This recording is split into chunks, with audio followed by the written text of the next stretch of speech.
Ayan, habang nakaupo tayo dun sa park, andito po yung mga officers po nagbibigay ng information. Ma'am, may buntag. Yes. So, mga panya ko, pwede ra. So, ako itong panya regarding rani sa Bamjoklo. So, ato ron na paabot na sa mga parinti na to ba? Okay. Nga bawal gid siya magbamjok. So, pwede Oh. kayo ato ipriso, mapriso ta na. Oh. So, naya mong leaflet siya tag ma'am. Na din ni tanan hotline number na mo. Pila ka tuig mapriso ang Okay, mga oh, offense. anang buhat og bamjok. Mm. So, nangatag may leaflets. Tama? Thank you. Thank you, ma'am. Kay may na kayo maka-contact information. Mama, Salamat, sir. thank you.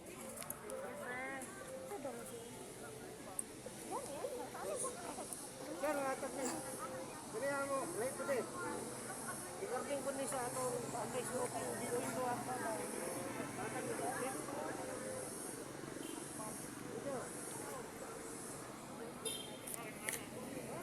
Ayun po, nagbibigay po sila ng mga awareness po tungkol sa bomb threats na bawal po magbigay ng jokes tungkol sa bomb threats po. Ayan.